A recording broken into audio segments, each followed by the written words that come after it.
Assalamualaikum warahmatullahi wabarakatuh. Perkenalkan, nama saya Ahmad Paujan dengan NPM 10120197 dari kelas S1. Untuk mata kuliah Akuntansi Manajemen dengan dosen pengampu Ita Suryanita, SSE MM. Di sini saya akan menyampaikan video serta presentasi untuk mengganti tugas UAS mata kuliah Akuntansi Manajemen dengan materi penganggaran. Tanpa berlama-lama, saya akan melanjutkan penjelasannya. Peramalan. Proses meramalkan keadaan dunia masa depan sehubungan dengan aspek-aspek dunia yang relevan dan kemungkinan besar akan mempengaruhi aktivitas masa depan. Peramalan juga berkaitan dengan peristiwa yang mungkin terjadi. Selanjutnya, peramalan penjualan. Proses kegiatan memperkirakan produk yang akan dijual pada waktu yang akan datang dalam keadaan tertentu dan dibuat berdasarkan data yang pernah terjadi dan atau mungkin akan terjadi. Lalu pengertian penganggaran. Suatu rencana yang disusun secara teliti yang didasarkan atas pengalaman di masa lalu dan ramalan masa yang akan datang, serta petunjuk bagi staf dalam melaksanakan suatu pekerjaan. Alat kontrol karena merupakan tindakan yang dapat dibentuk sesuai dengan keinginan, sehingga dapat disesuaikan dengan kondisi yang mungkin terjadi atau tidak. Selanjutnya, keterbatasan penganggaran. Anggaran adalah alat untuk membantu manajemen, akan tetapi tidak dapat menggantikan tugas manajemen dan pertimbangan manajemen masih diperlukan atas dasar pengetahuan dan pengalamannya.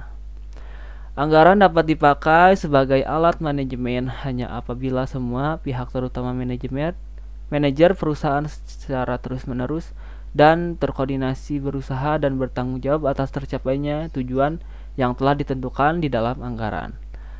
Anggaran harus selalu disesuaikan dengan perubahan kondisi dan asumsi, seperti laju inflasi atau kebijakan pemerintah di bidang ekonomi.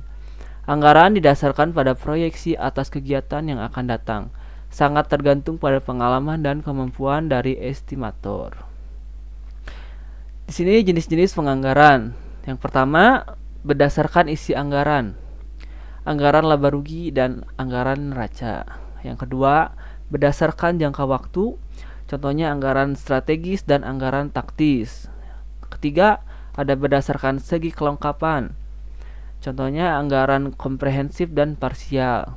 Keempat, berdasarkan fleksibilitas, ada anggaran tetap dan anggaran variabel. Selanjutnya, anggaran laba rugi didukung oleh berbagai anggaran penunjang. Dan contohnya yang pertama ada anggaran penjualan, yang kedua anggaran produksi, yang ketiga anggaran bahan baku, yang keempat anggaran tenaga kerja langsung, yang kelima anggaran BOP, lalu ada anggaran biaya administrasi dan umum. Selanjutnya, prosedur penyusunan anggaran. Menurut Sofyan Harahap, yang pertama pengarahan direksi baik secara langsung maupun melalui surat yang berisi penjelasan tentang tugas umum dari perusahaan. Yang kedua ada analisis ekonomi, berbagai hal yang berhubungan dengan perusahaan. Yang ketiga, kondisi masa lalu sebagai dasar untuk melihat masa depan. Dan keempat, analisis SWOT. Selanjutnya, syarat-syarat anggaran. Yang pertama, adanya organisasi perusahaan yang sehat. Yang kedua, adanya penelitian. Yang ketiga, adanya sistem akuntansi yang memadai. Yang keempat, adanya dukungan dari para pelaksananya.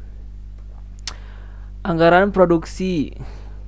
Nah, di sini ada suatu rencana perusahaan guna menghasilkan produk perusahaan dalam jumlah yang sesuai dengan keperluan penjualan dengan cara mempertimbangkan jumlah persediaan awal dan juga akhir pada periode tertentu. Fungsi anggaran perusahaan, yang pertama menjaga tingkat persediaan barang, yang kedua mengendalikan kegiatan produksi, yang ketiga menunjang penjualan perusahaan, yang keempat koordinasi kerja, pedoman kerja di seluruh level manajer di tim produksi, sehingga seluruh tim produksi bekerja berdasarkan dengan anggaran produksi. Adapun tujuan anggaran produksi, yang pertama agar perusahaan dapat bekerja dengan tingkat efisiensi tertentu. Kedua, agar dapat menguasai pasar tertentu sehingga hasil yang didapat tetap memiliki pangsa pasar. Yang ketiga, agar dapat mempertahankan, mengusahakan pekerjaan dan kesempatan kerja yang sudah tersedia dapat semakin berkembang.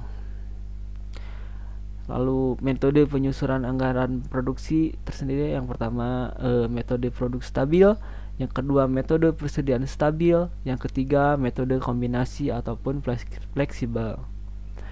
Nah, lalu faktor yang mempengaruhi anggaran produksi, yang pertama itu ada tenaga kerja, yang kedua bahan baku, yang ketiga modal kerja dalam menjalankan proses produksi, keempat kapasitas dan berbagai alat pabrik yang tersedia. Nah, sekian presentasi pemaparan presentasi video yang saya sampaikan. Mohon maaf apabila ada kesalahan dalam pengucapan. Wassalamualaikum warahmatullahi wabarakatuh.